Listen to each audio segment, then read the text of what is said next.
This is the Fabulous People Horror Stories Podcast.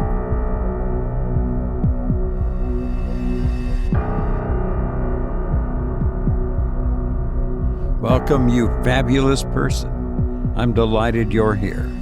I'm Robert Crandall. I hope you'll share this episode with a friend. There is a link to this episode on the website, horrorstoriespodcast.com. And all the episodes are available on the website. You know, back in June 12th of 2015, I published Edgar Allan Poe's story titled The Mask of the Red Death. And it has been getting a lot of downloads since we published it back then, but it has really shot up the charts, as they say. It's now number 6 on the all-time downloads ranking, probably due to the pandemic, because the story is about a plague. And if you go to the website, there is a menu for Edgar Allan Poe. Just click on the menu, and The Mask of the Red Death is the second on the list. And it is a chilling story. It really is. Of course, it's Edgar Allan Poe, so you would expect that, and it doesn't let you down. It's a story about a plague, and it is, that's probably why it has shot up to number 6 in the all-time. I hope you enjoy it, and while you're there, be sure to binge. Yeah, stick around and binge for a while on the website, and I hope you'll do that and have fun. Now a word from our sponsor, me. I do voiceovers for just about anything. Been doing some website stuff for people and promos for various things. And so if you need something for your website or radio, TV commercials, or just about anything, get a hold of me at robertcc@gmail.com. Robert is kind of a weird name, I know. It's Robearcc.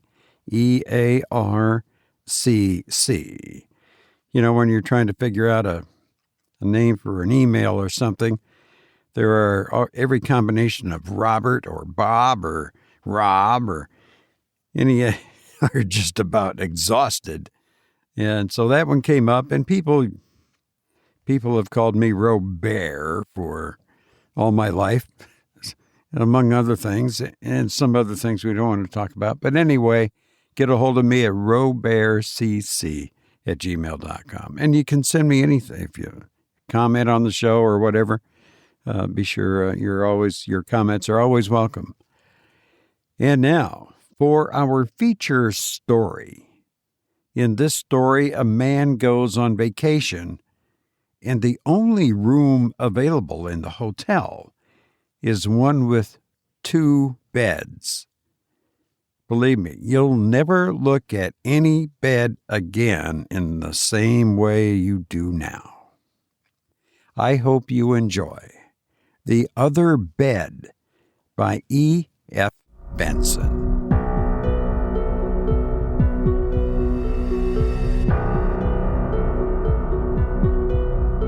I had gone out to Switzerland just before Christmas, expecting from experience a month of divinely renovating weather, of skating all day in brilliant sun, and basking in the hot frost of that windless atmosphere. Occasionally, as I knew, there might be a snowfall, which would last perhaps for 48 hours at the outside, and would be succeeded by another 10 days of cloudless perfection, cold even to 0 at night, but irradiated all day long by the unflecked splendor of the sun. Instead, the climatic conditions were horrible. Day after day, a gale screamed through this upland valley that should have been so windless and serene, bringing with it a tornado of sleet that changed to snow by night. For 10 days there was no abatement of it, and evening after evening, as I consulted my barometer, feeling sure that the black finger would show that we were coming to an end of these abominations, I found that it had sunk a little lower yet, till it stayed, like a homing pigeon, on the S of storm. I mention these things in depredation of the story that follows, in order that the intelligent reader may say at once, if he wishes, that all that occurred was merely a result of the malaise of nerves and the digestion that perhaps arose from the storm-bound and disturbing conditions. And now, to go back to the beginning again. I had written to engage a room at the Hotel Beausite, and had been agreeably surprised on arrival to find that for the modest sum of 12 francs a day, I was allotted a room on the first floor with 2 beds in it. Otherwise, the hotel was quite full. Fearing to be billeted into a 22-franc room by mistake, I instantly confirmed my arrangements at the bureau. There was no mistake. I had ordered a 12-franc room, and had been given one. The very civil clerk hoped that I was satisfied with it, for otherwise there was nothing vacant. I hasten to say that I was more than satisfied, fearing the fate of Esau. I arrived about 3 in the afternoon of a cloudless and glorious day, the last of the series. I hurried down to the rink, having had the prudence to put skates in the forefront of my luggage, and spent a divine but struggling hour or two, coming up to the hotel about sunset. I had letters to write, and after ordering tea to be sent up to my gorgeous apartment, number 23 on the first floor, I went straight up there. The door was ajar, and I feel certain I should not even remember this now except in the light of what followed. Just as I got close to it, I heard some faint movement inside the room and instinctively knew that my servant was there unpacking. Next moment I was in the room myself, and it was empty. The unpacking had been finished, and everything was neat, orderly, and comfortable. My barometer was on the table, and I observed with dismay that it had gone down nearly half an inch. I did not give another thought to the movement I thought I had heard from the outside. Certainly I had a delightful room for my 12 francs a day. There were, as I have said, 2 beds in it, on one of which were already laid out my dress clothes, while the night things were disposed on the other. There were 2 windows, between which stood a large washing stand, with plenty of room on it. A sofa with its back to the light stood conveniently near the pipes of central heating. There were a couple of good armchairs, a writing table, and the rarest of luxuries, another table, so that every time one had breakfast, it was not necessary to pile up a drift of books and papers to make room for the tray. My window looked east, and sunset still flamed on the western faces of the virgin snows, while above it, in spite of the dejected barometer, the sky was bare of clouds, and a thin slip of pale crescent moon was swung high among the stars that still burned dimly in these first moments of their kindling. Tea came up for me without delay, and as I ate, I regarded my surroundings with extreme complacency. Then, quite suddenly and without cause, I saw that the disposition of the beds would never do. I could not possibly sleep in the bed that my servant had chosen for me, and without pause I jumped up, transferred my dress clothes to the other bed, and put my night things where they had been. It was done breathlessly almost, and not till then did I ask myself why I had done it. I found that I had not the slightest idea. I had merely felt that I could not sleep in the other bed, but having made the change, I felt perfectly content. My letters took me an hour or so to finish. I had yawned and blinked considerably over the last 1 or 2, in part from their inherent dullness, in part from quite natural sleepiness, for I had been in the train for 24 hours, and was fresh to these bracing airs, which so conduced to appetite, activity, and sleep, and there was still an hour before I need dress. I lay down on my sofa, with a book for excuse, but the intention to slumber as reason, and consciousness ceased as if a tap had been turned off. Then I dreamed. I dreamed that my servant came very quietly into the room to tell me no doubt it was time to dress. I suppose there were a few minutes to spare yet, and that he saw I was dozing, for instead of rousing me, he moved quietly about the room, setting things in order. The light appeared to be very dim, for I could not see him with any distinctness. Indeed, I only knew it was he, because it could not be anybody else. Then he paused by my washing stand, which had a shelf for brushes and razors above it, and I saw him take a razor from its case and begin stropping it. The light was strongly reflected on the blade of the razor. He tried the edge once or twice on his thumbnail, and then to my horror, I saw him trying it on his throat. Instantaneously, one of those deafening dream crashes awoke me, and I saw the door half open, and my servant in the very act of coming in. No doubt the opening of the door had constituted the crash. I had joined a previously arrived party of 5, all of us old friends and accustomed to see each other often, and at dinner and afterwards in intervals of bridge the conversation roamed agreeably over a variety of topics, rocking turns and the prospects of weather, a thing of vast importance in Switzerland, and not a commonplace subject, and the performances at the opera, and under what circumstances, as revealed in Dummy's hand, it is justifiable for a player to refuse to return his partner's original lead in no trumps. Then over whiskey and soda and the repeated last cigarette, it veered back via the Zantzigs to thought transference and the transference of emotion. Here one of the party, Harry Lambert, put forward the much-discussed explanation of haunted houses based on this principle. He put it very concisely. "Everything that happens," he said, "whether it's a step we take or a thought that crosses our minds, makes some change in it, immediate and material world. Now the most violent and concentrated emotion we can imagine is the emotion that leads a man to take so extreme a step as killing himself, or somebody else. I can easily imagine such a deed so eating into the material scene, the room or the haunted heath where it happens, that its mark lasts an enormous time. The air rings with the cry of the slain, and still drips with his blood.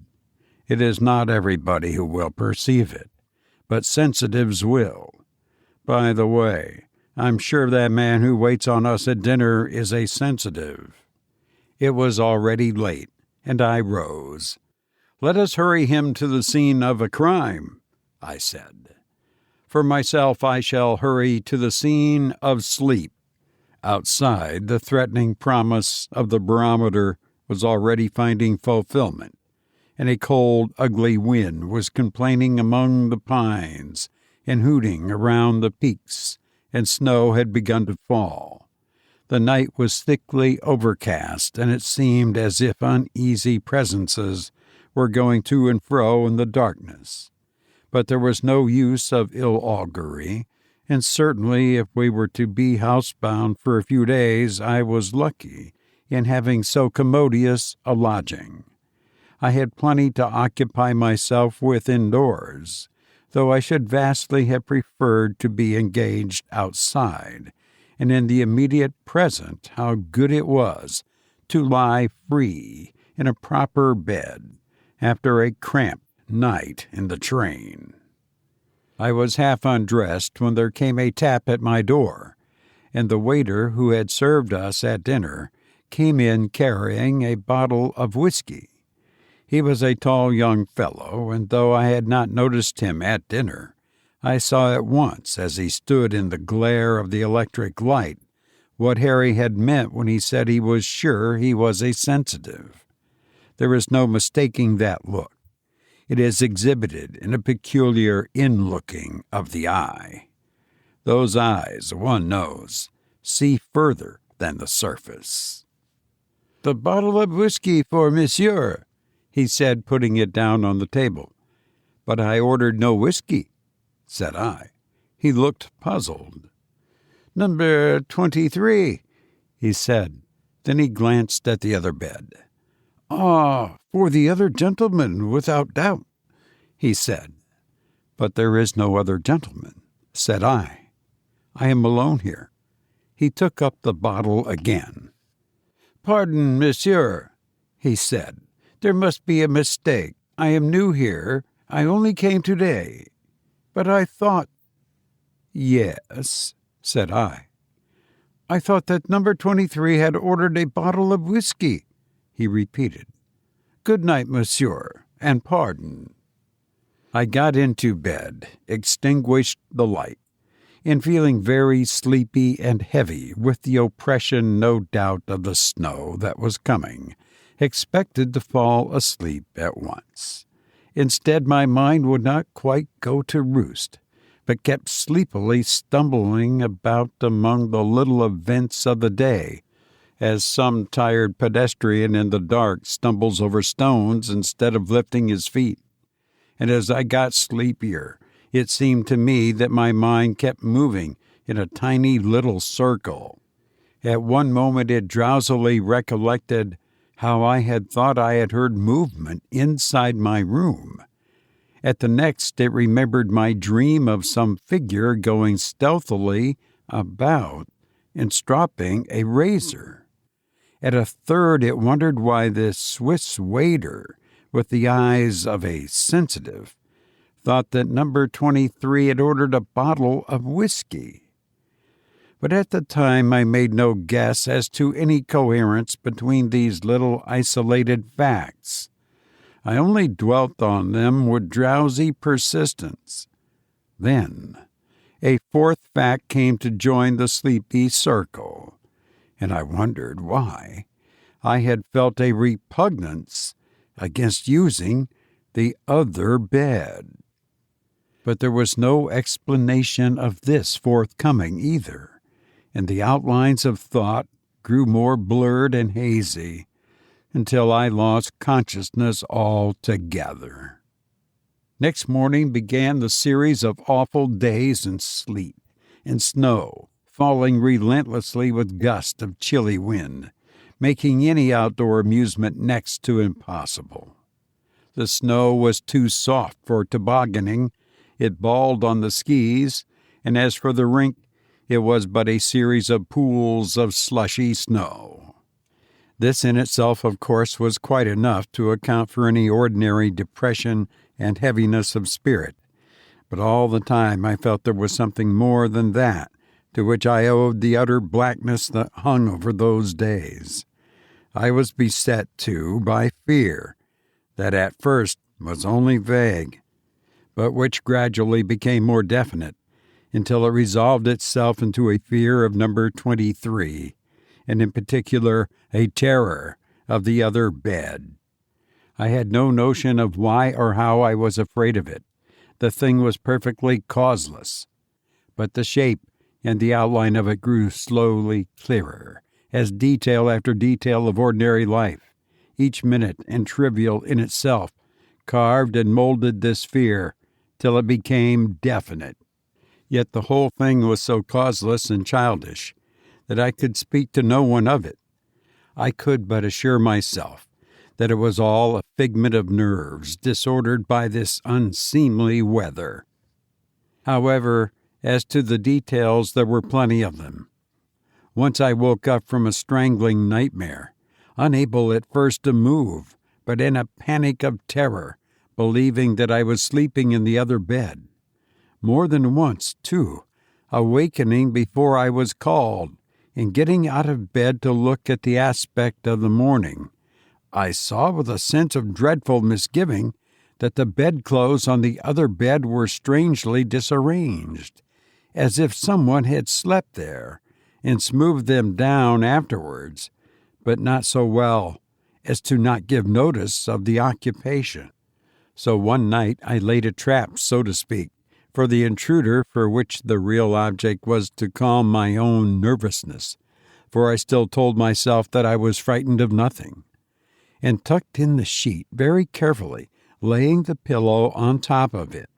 But in the morning it seemed as if my interference had not been to the taste of the occupant, for there was more impatient disorder than usual in the bedclothes, and on the pillow was an indentation, round and rather deep, such as we may see any morning in our own beds. Yet by day these things did not frighten me, but it was when I went to bed at night that I quaked at the thought of further developments. It happened also from time to time that I wanted something brought me or wanted my servant. On 3 or 4 of these occasions my bell was answered by the sensitive, as we called him. But the sensitive, I had noticed, never came into the room. He would open the door a chink to receive my order, and on returning would again open it a chink to say that my boots, or whatever it was, were at the door. Once I made him come in, but I saw him cross himself as, with a face of icy terror, he stepped into the room, and the sight somehow did not reassure me.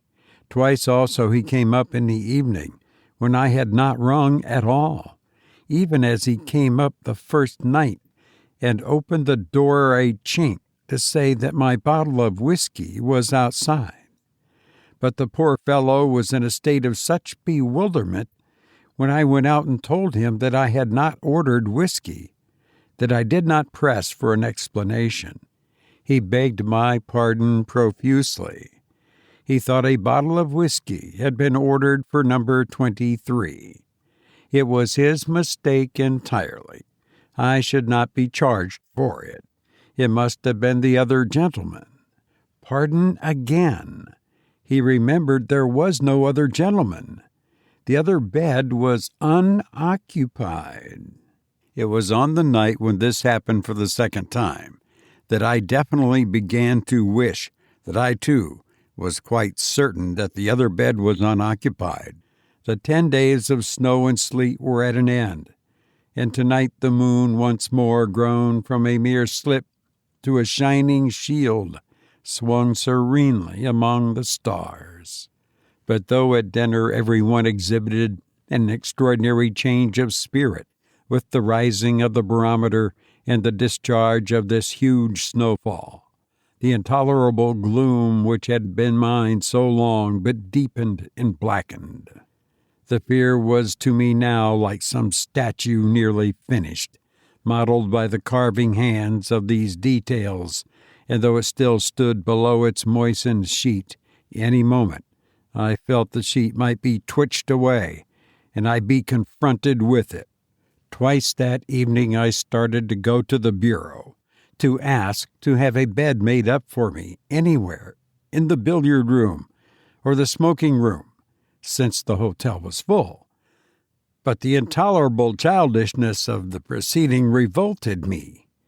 What was I afraid of? A dream of my own? A mere nightmare? Some fortuitous disarrangement of bed linen? The fact that a Swiss waiter made mistakes about bottles of whiskey? It was an impossible cowardice. But equally impossible that night were billiards or bridge, or any form of diversion. My only salvation seemed to lie in downright hard work, and soon after dinner I went to my room in order to make my first real counter move against fear, and sat down solidly to several hours of proof correcting, a menial and monotonous employment, but one which is necessary and engages the entire attention. But first I looked thoroughly round the room to reassure myself, and found all modern and solid. A bright paper of daisies on the wall, a floor parquetted, the hot water pipes chuckling to themselves in the corner. My bedclothes turned down for the night. The other bed, the electric light was burning brightly, and there seemed to me to be a curious stain, as of a shadow on the lower part of the pillow and top of the sheet, definite and suggestive, and for a moment I stood there again, throttled by a nameless terror. Then, taking my courage in my hands, I went closer and looked at it. Then I touched it. The sheet where the stain or shadow was seemed damp to the hand. So also was the pillow. And then I remembered I had thrown some wet clothes on the bed before dinner. No doubt that was the reason. And fortified by this extremely simple dissipation of my fear, I sat down and began on my proofs. But my fear had been this, that the stain had not, in that first moment, looked like the mere grayness of water-moistened linen. From below, at first came the sound of music, for they were dancing tonight. But I grew absorbed in my work, and only recorded the fact after a time that there was no more music. Steps went along the passages, and I heard the buzz of conversation on landings, and the closing of doors till by degrees the silence became noticeable. The loneliness of night had come. It was after the silence had become lonely that I made the first pause in my work, and by the watch on my table saw that it was already past midnight. But I had little more to do. Another half hour would see the end of the business. But there were certain notes I had to make for future reference, and my stock of paper was already exhausted. However, I had bought some in the village that afternoon, and it was in the bureau downstairs where I had left it when I came in, and had subsequently forgot to bring it upstairs. It would be the work of a minute only to get it. The electric light had brightened considerably during the last hour, owing no doubt to many burners being put out in the hotel, and as I left the room I saw again the stain on the pillow and sheet of the other bed. I had really forgotten all about it for the last hour, and its presence there came as an unwelcome surprise. Then I remembered the explanation of it, which had struck me before, and for purposes of self-reassurement, I again touched it. It was still damp, but had I got chilly with my work? For it was warm to the hand, warm and surely rather sticky. It did not seem like the touch of the water damp, and at the same moment I knew I was not alone in the room. There was something there, something silent as yet, and as yet invisible, but it was there. Now for the consolation of persons who are inclined to be fearful, I may say at once that I am in no way brave, but that terror which, God knows, was real enough, was yet so interesting that interest overruled it. I stood for a moment by the other bed, and half-consciously only wiped the hand that had felt the stain for the touch of it, though all the time I told myself that it was but the touch of the melted snow on the coat I had put there, was unpleasant and unclean. More than that I did not feel, because in the presence of the unknown, and perhaps awful, the sense of curiosity, one of the strongest instincts we have, came to the fore. So rather eager to get back to my room, I ran downstairs to get the packet of paper. There was still a light in the bureau, and the sensitive, on night duty, I suppose was sitting there dozing. My entrance did not disturb him, for I had on noiseless felt slippers, and seeing at once the package I was in search of, I took it, and left him still unawakened. That was somehow of a fortifying nature. The sensitive, anyhow, could sleep in his hard chair. The occupant of the unoccupied bed was not calling him tonight. I closed my door quietly, as one does when the house is silent, and sat down at once to open my packet of paper and finish my work. It was wrapped up in an old news sheet, and struggling with the last of the string that bound it, certain words caught my eye. Also, the date at the top of the paper caught my eye, a date nearly a year old, or to be quite accurate, a date 51 weeks old. It was an American paper, and what it recorded was this: the body of Mr. Silas R. Hume, who committed suicide last week at the Hotel Beausite, Moulins-sur-Chalon, is to be buried at his house in Boston, Massachusetts. The inquest held in Switzerland showed that he cut his throat with a razor in an attack of delirium tremens induced by drink. In the cupboard of his room were found 36 empty bottles of Scotch whiskey. So far I had read when, without warning, the electric light went out, and I was left in what seemed for the moment absolute darkness. And again, I knew I was not alone, and I knew now who it was who was with me in the room. Then the absolute paralysis of fear seized me, as if a wind had blown over my head. I felt the hair of it stir and raise a little. My eyes also, I suppose, became accustomed to the sudden darkness, for they could now perceive the shape of the furniture in the room from the light of the starlit sky outside. They saw more, too, than mere furniture. There was standing by the washstand between the two windows a figure clothed only in night garments, and its hand moved among the objects on the shelf above the basin. Then with 2 steps it made a sort of dive for the other bed, which was in shadow, and then the sweat poured on my forehead. Though the other bed stood in shadow, I could still see dimly, but sufficiently, what was there. The shape of a head lay on the pillow. The shape of an arm lifted its hand to the electric bell that was close by on the wall, and I fancied I could hear it distantly ringing.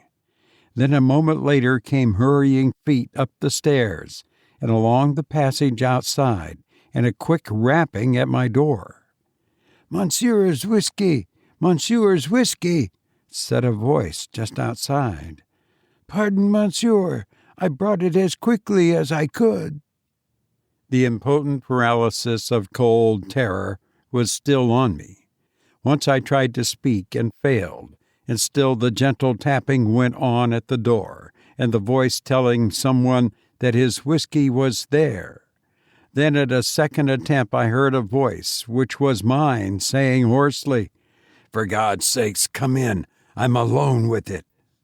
There was the click of a turned door handle, and as suddenly as it had gone out a few seconds before, the electric light came back again, and the room was in full illumination.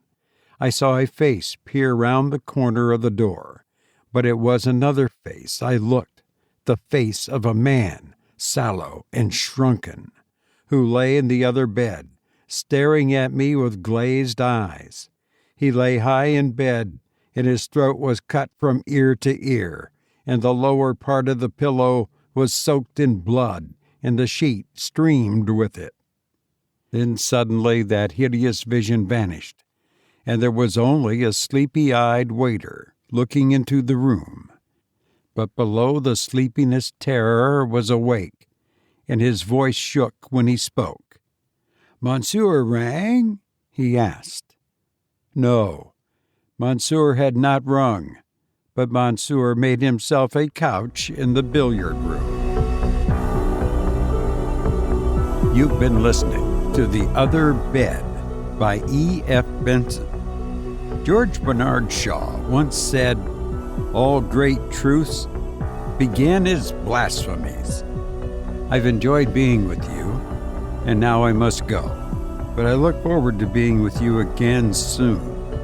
Please be well, and thank you for listening to me.